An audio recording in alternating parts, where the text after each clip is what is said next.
Hello students of class 7. I am SK Mitra of PAVCCL Grade. Today once again we will discuss one chapter in science, and the chapter is heat, which is in the first term syllabus. So you listen carefully, very carefully you listen what I am saying and try to understand each and every topic. Okay, so let us begin. The students, heat, इसकी idea सभी को है और इस heat से हम भली भांति परिचित हैं, फैमिलियर हैं,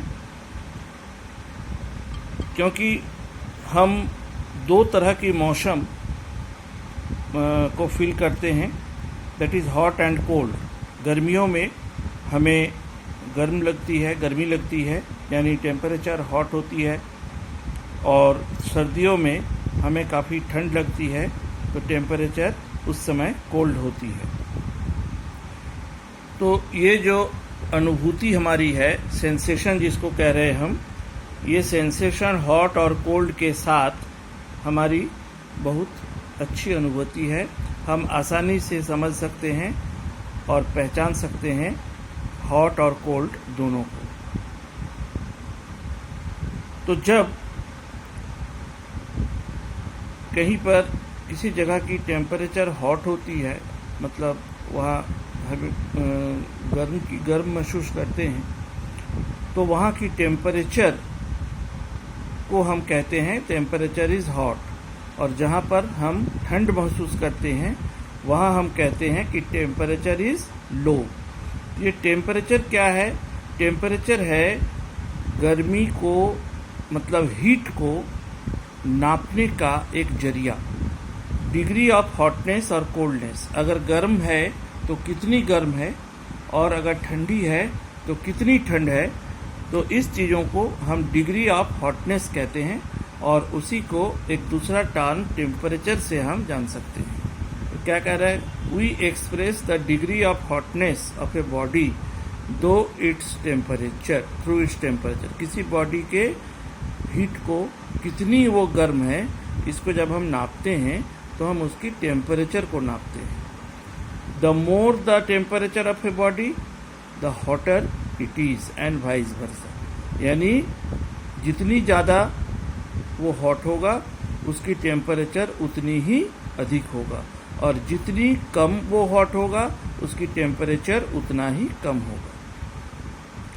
अब हम लोग पढ़ेंगे heat as energy.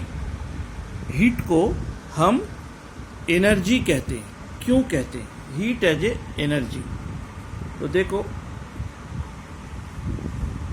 we know from our daily experience that a bottle of ice cold, कह रहा है यहाँ पर कि अगर हम टेबल में एक ग्लास में बिल्कुल आइस कोल्ड वाटर, बर्फ जैसी ठंडा पानी रख दें और आधे घंटे बाद हम उस पानी को फिर से देखें, तो हम पाएंगे कि उसकी टेम्परेचर जो है वो बढ़ गई है, मतलब वो उतनी ठंडी और नहीं रही.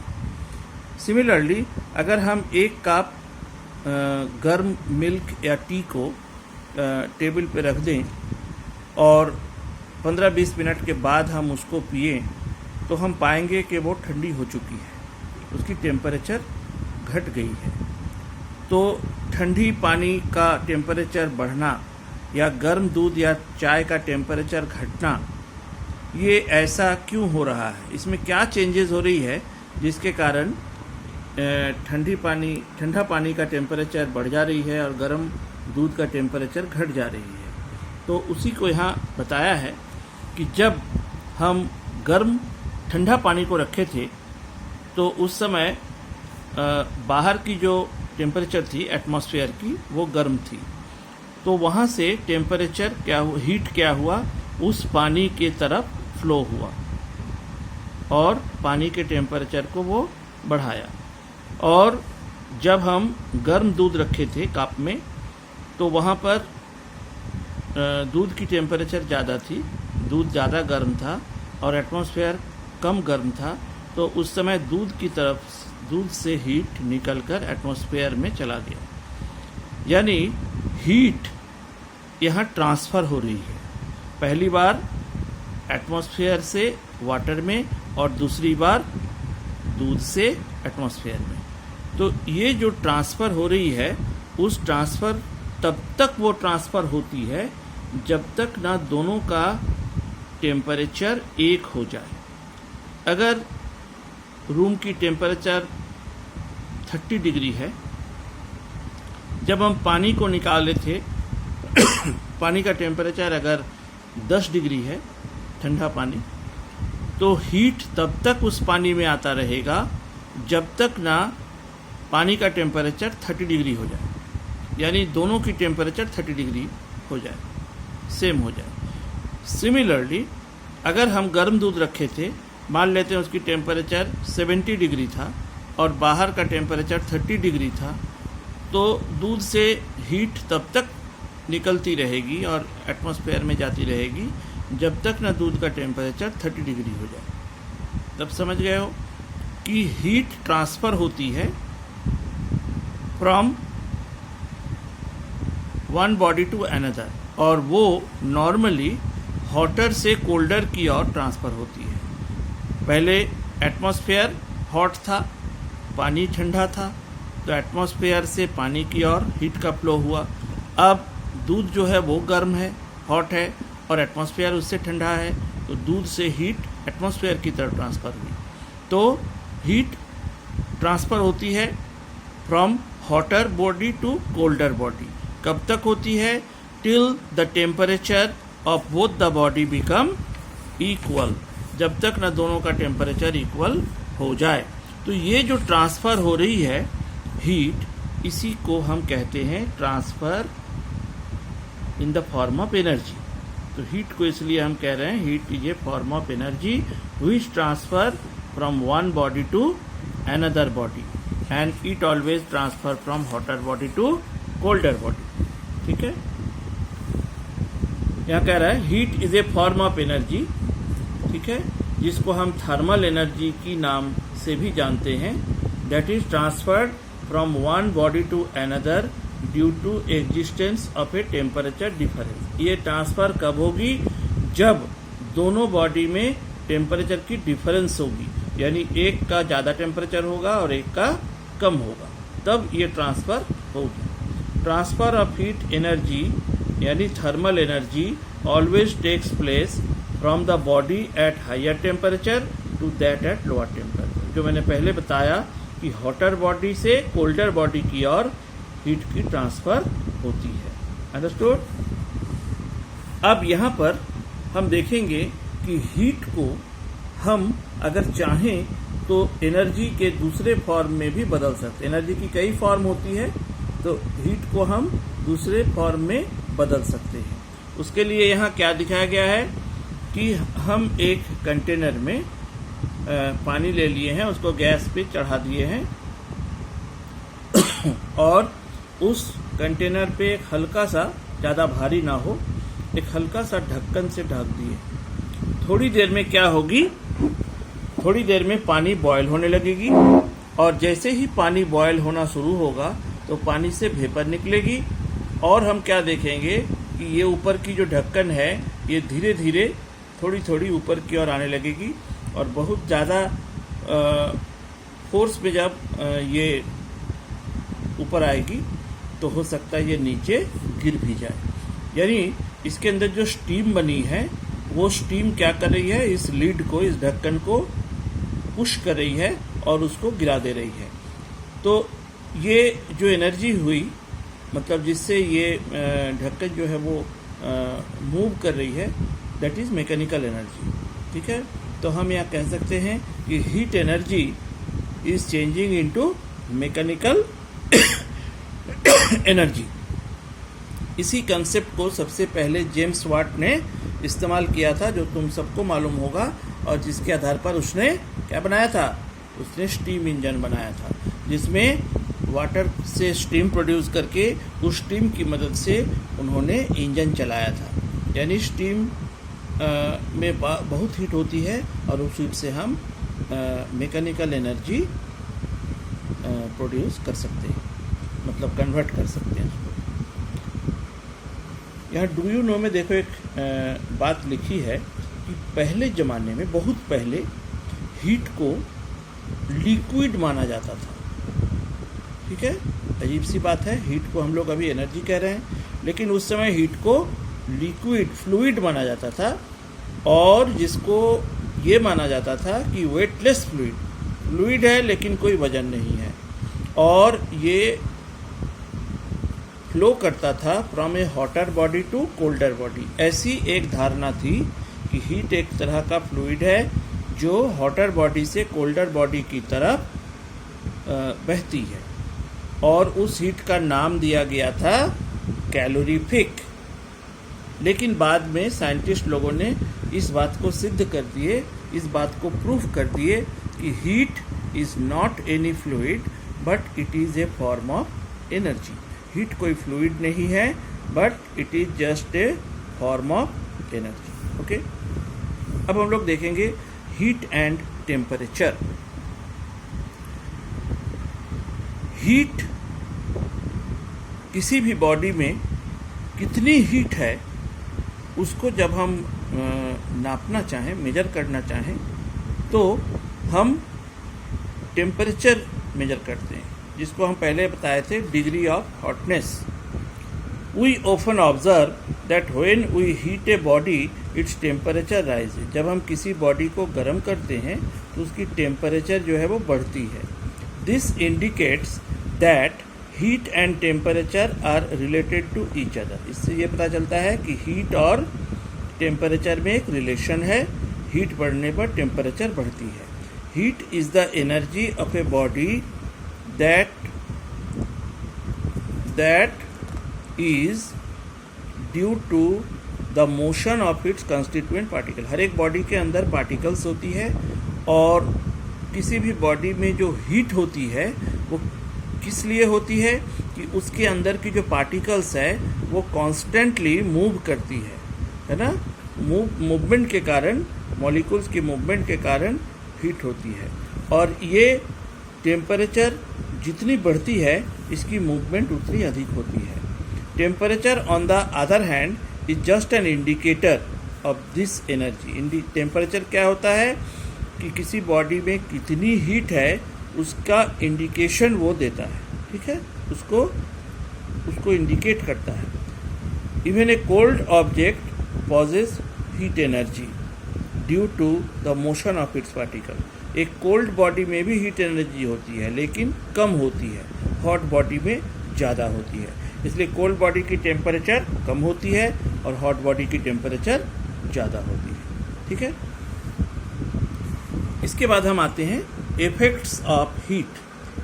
हीट जब किसी भी बॉडी पर पड़ती है या किसी भी बॉडी को हम हीट करते हैं तो उसका क्या असर उस पर हम देखते हैं, क्या चेंजेस उसमें हम पाते हैं। तो चेंजेस कई तरह के होते हैं, जिसमें से कुछ है फिजिकल चेंजेस और कुछ है केमिकल चेंजेस। फिजिकल चेंजेस क्या क्या होती है हीट करने पर बॉडी को? चेंज इन टेम्परेचर, यानी उसकी टेम्परेचर बढ़ती है। ठीक है, we all know that addition और रिमूवल ऑफ हीट टू और from a body brings about a change in temperature. जैसे पहला एग्जाम्पल में हम लोग देखे थे कि ठंडा पानी रखे, वो गर्म हो गया तो क्या हुआ, उसका टेम्परेचर चेंज हुआ और उसमें हीट बाहर से आई। तो चेंज इन टेम्परेचर पहला फिजिकल चेंज। सेकेंड है चेंज इन स्टेट। अगर हम एक प्लेट पे आइस क्यूब रख दें फ्रिज से निकाल कर, तो कुछ ही मिनट्स में क्या होगा कि वो पिघल कर क्या बन जाएगी, पानी बन जाएगी। तो यहाँ पर क्या हो गया, आइस का स्टेट क्या था, it was solid and now it changes into liquid. Why it changes into liquid? Because with the temperature of the room it melted and changes into water. यानी हीट से क्या हुआ आइस अपना state change करती है। Similarly अगर हम किसी कंटेनर में पानी रखकर उसको गैस पर चढ़ा दें और उसको गर्म करें तो थोड़ी ही देर में क्या होगी, पानी water will start boiling and it will change into steam. Water boil करनी शुरू हो जाएगी और वो स्टीम में कन्वर्ट हो जाएगी। तो स्टीम क्या है, अनदर स्टेट यानी गैसियस स्टेट। तो हीट से सॉलिड लिक्विड बन सकती है, लिक्विड गैस में कन्वर्ट हो सकती है। तो हीट से बॉडी की स्टेट भी चेंज हो सकती है। तीसरा क्या है, थर्मल एक्सपेंशन। एक्सपेंशन का मतलब फैलना। हम लोग बैलगाड़ी देखे हैं, बैलगाड़ी के जो चक्का होते हैं वो लकड़ी के होते हैं और उस लकड़ी के चक्के के ऊपर एक लोहे का रिम लगा होता है। तो ये रिम को जब लगाई जाती है चक्के पर तो कैसे लगाई जाती है, then we using the property of thermal expansion. कोई भी मेटल को जब हम गर्म करते हैं तो वो एक्सपेंड होती है, वो फैलती है। तो चक्के की जो डायमीटर है उससे थोड़ी सी छोटी डायमीटर, थोड़ी सी फ्यू सेंटीमीटर छोटी डायमीटर का रिंग लिया जाता है और पहले उस रिंग को चारों तरफ से कोयला जलाकर या लकड़ी जलाकर उसको गर्म की जाती है, चारों तरफ से, यानी सब पूरी सर्कमफ्रेंस वाइज इसको गर्म की जाती है। तो क्या होगी, गर्म होने पर उसकी डायमीटर थोड़ी सी बढ़ जाएगी ड्यू टू थर्मल एक्सपेंशन। फिर उसको ठोक कर उस लकड़ी के चक्के पर बैठा दी जाती है और बैठाने के बाद उस पर ठंडा पानी डाल दी जाती है। जैसे ही उसको हम ठंडा करते हैं तो वो ठंडा होने से क्या होता है, जैसे गर्म होने से एक्सपेंड होता है मेटल, ठंडा होने से वो सिकुड़ता है, कंट्रैक्ट होता है। और जब कंट्रैक्ट होना चाहेगा, छोटा होना चाहेगा, तो वो लकड़ी के ऊपर लकड़ी को जकड़ लेगा और लकड़ी पर काफ़ी मजबूती से वो बैठ जाएगा और फिर कभी वो निकलेगा नहीं। तो ये थर्मल एक्सपेंशन अनदर चेंज है ड्यू टू हीट। यानी हीट से सिर्फ मेटल ही नहीं, सॉलिड ही नहीं, लिक्विड और गैस में भी एक्सपेंशन होती है ड्यू टू हीट। और सेकेंड चेंज है केमिकल चेंजेस। केमिकल चेंज क्या है, many chemical changes take place only when the reactants are heated up. जैसे केमिकल चेंज हम लोग पहले पढ़े हैं कि ऐसी चेंज जिसमें कोई न्यू सब्सटेंसेस बनती हो। तो जैसे हम ऑक्सीजन बनाते हैं लेबोरेटरी में तो हम पोटाशियम क्लोरेट की नाम की एक केमिकल को हीट करते हैं, उसके साथ और मैंगनीज डाइऑक्साइड की नाम की एक मटेरियल और मिलाते हैं। तो जैसे ही पोटाशियम क्लोरेट को हम हीट करते हैं तो ये ब्रेक करके इसमें रिएक्शन होती है और प्रोडक्ट में बनती है ऑक्सीजन। तो ऑक्सीजन जब बनती है तो ये एक केमिकल चेंज है, क्योंकि ऑक्सीजन पहले उस पोटेशियम क्लोरेट में हमें नहीं मिल रही थी, उसमें मिली हुई थी, लेकिन अब वो अलग से सेपरेटली बन रही है। तो ये एक केमिकल चेंज हुआ। इस तरह की हीट से और भी केमिकल चेंजेस होती है। अब है कि ये जो टेम्परेचर की बात हम कर रहे हैं इसको हम मेजर कैसे करते हैं, मेजरमेंट ऑफ टेम्परेचर। अगर हम किसी बॉडी को टच करते हैं, छूते हैं और हमें लग रही कि वो गर्म है, और किसी बॉडी को साथ ही साथ दूसरे बॉडी को छूते हैं वो ठंडा है, तो हम सिर्फ इतना भर कह सकते हैं कि ये गर्म है, ये ठंडा है। लेकिन ये कहना बहुत डिफ़िकल्ट होगा कि अगर हमें दोनों गर्म बॉडी दे दी जाए, एक ज़्यादा और एक कम, तो हम कहेंगे दोनों ही गर्म है। लेकिन कौन कितनी ज़्यादा गर्म है और कौन उससे कितनी कम गर्म है, ये कहना काफ़ी डिफ़िकल्ट है। ठीक है, तो इस तरह के जब डिफरेंस ऑफ हीट बॉडी में हो तो उसको नापने के लिए हम टेम्परेचर का इस्तेमाल करते हैं कि डिग्री ऑफ हॉटनेस, किसमें ज़्यादा डिग्री ऑफ हॉटनेस है, किसमें ज़्यादा हीट है उसकी टेम्परेचर ज़्यादा है, और किसमें कम हीट है उसकी टेम्परेचर कम कहलाती है। तो इस टेम्परेचर को एक्यूरेटली जब मेजर करने की बात आती है, एग्जैक्टली जब उसको मेजर करने की बात आती है, तो हम सिर्फ छू कर उसको नहीं मेजर कर सकते। तो उसके लिए एक इंस्ट्रूमेंट बनाई गई जिसको हम कहते हैं थर्मोमीटर, जिससे भली भांति सब कोई परिचित है। थर्मोमीटर सभी के घरों में होगा, जिसका इस्तेमाल हम नॉर्मली जब हमें फीवर होती है तो हम इसका इस्तेमाल करते हैं अपनी बॉडी टेम्परेचर देखने के लिए। तो कह रहे we therefore need a more reliable method, हमें टेम्परेचर को नापने के लिए एक रिलायबल मेथड की ज़रूरत है जिस पे हम विश्वास कर सके, भरोसा कर सके। और इस रिलायबल मेथड के लिए टेम्परेचर मेजर करने के लिए जो इंस्ट्रूमेंट बनाई गई उसका नाम थर्मोमीटर रखा गया। अब थर्मोमीटर कैसे बनाते हैं हम, है ना। तो थर्मोमीटर सब कोई देखे हो घर में, हालांकि इसके अलावा भी एक थर्मोमीटर होती है, ठीक है। घर में जो इस्तेमाल होती है वो थर्मोमीटर यही बुक वाली जो है वो छोटी सी होती है, और एक थर्मोमीटर और होती है जिसको हम लोग स्कूल के, कॉलेजेस के लेबोरेटरी में यूज़ करते हैं, वो इससे काफ़ी लंबी होती है। लेकिन दोनों में एक ही चीज़ इस्तेमाल होती है और वो मरकरी होती है। इसे मरकरी थर्मोमीटर हम कहते हैं, जो सबसे ज़्यादा इस्तेमाल होने वाली थर्मोमीटर है।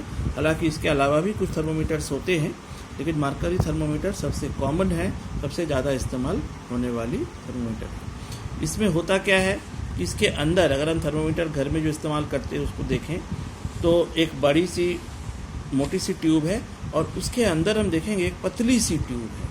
तो पतली सी जो ट्यूब है उसको हम कहते हैं कैपिलरी ट्यूब, ठीक है, और कैपिलरी ट्यूब। और इस कैपिलरी ट्यूब के निचले हिस्से में एक इस तरह की शेप है जिसको हम कहते हैं बल्ब, उसमें मरकरी भरी होती है। मरकरी शाइनिंग कलर की लिक्विड होती है।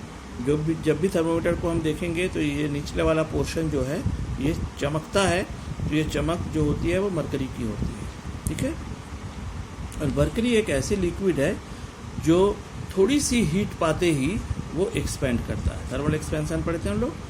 तो इवन हमारी बॉडी की जो टेम्परेचर होती है, हम अगर इस बल्ब को दोनों फिंगर से पकड़ते हैं तो हम देखते हैं कि इसके अंदर एक पतली सी रेखा चमकती हुई वो आगे बढ़ती है।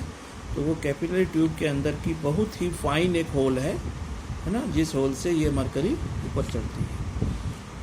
तो ये थर्मोमीटर बनाने के लिए कैपिलरी ट्यूब यूज़ करते हैं। कैपिलरी ट्यूब के नीचे एक बल्ब लगी होती है और उस बल्ब में मरकरी भरी रहती है। जैसे ही इस बल्ब को हम किसी हॉट बॉडी के कांटेक्ट पे लाते हैं, हॉट बॉडी के साथ इसको कांटेक्ट होती है, इसके अंदर की मरकरी एक्सपेंड करती है और एक्सपेंड करने के बाद ये अंदर की ट्यूब से ऊपर चढ़ती है।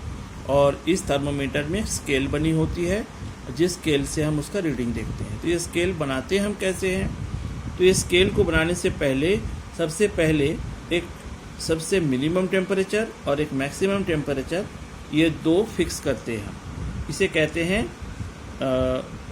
मिनिमम टेम्परेचर को कहते हैं lower fixed point of the thermometer, और मैक्सिमम टेम्परेचर को जो ये नाप सकती है उसको कहते हैं upper fixed point of a thermometer, ठीक है।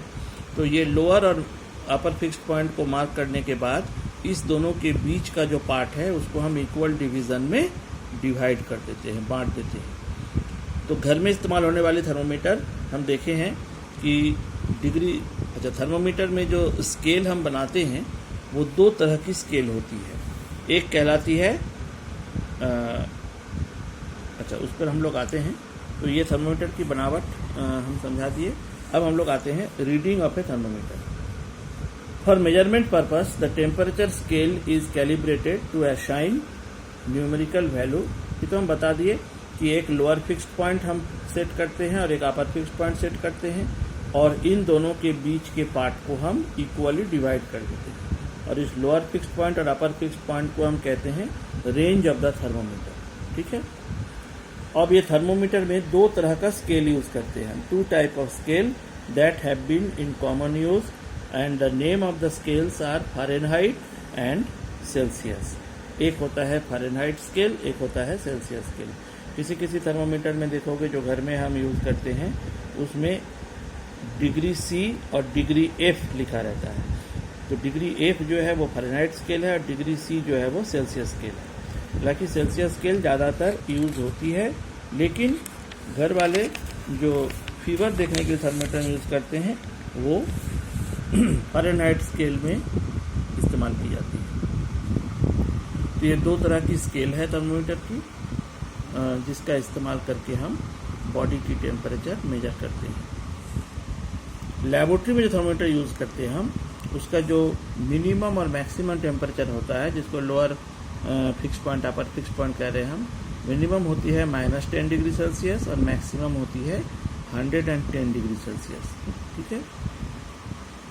और नॉर्मली ये 0 से 100 तक होती है, लेकिन 0 से नीचे भी -10 डिग्री तक होती है स्केल, और 100 से ऊपर 10 डिग्री होती है, 110 डिग्री तक। तो ये हो गए थर्मोमीटर की स्केलिंग। ठीक है। अब हम लोग क्लिनिकल थर्मोमीटर को स्पेशली नेक्स्ट क्लास में पढ़ेंगे, है ना। और उसमें हम लोग एक रिलेशन भी जानेंगे कि थर्मोमीटर में जो सेल्सियस स्केल और फ़ारेनहाइट स्केल होता है, उन दोनों में एक रिलेशन होता है।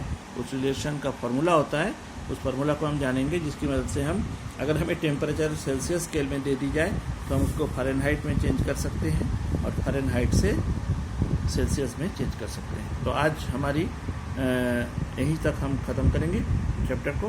तो जो भी बात हम लोग किए हैं, हम उम्मीद करते हैं कि तुम बुक में इसे पढ़ोगे और अच्छी तरह से समझने की कोशिश करोगे। और ये चैप्टर जब ख़त्म होगी तब हम इसका क्वेश्चन आंसर भी डिस्कस करेंगे। तो आज यही ख़त्म करते हैं। बाय।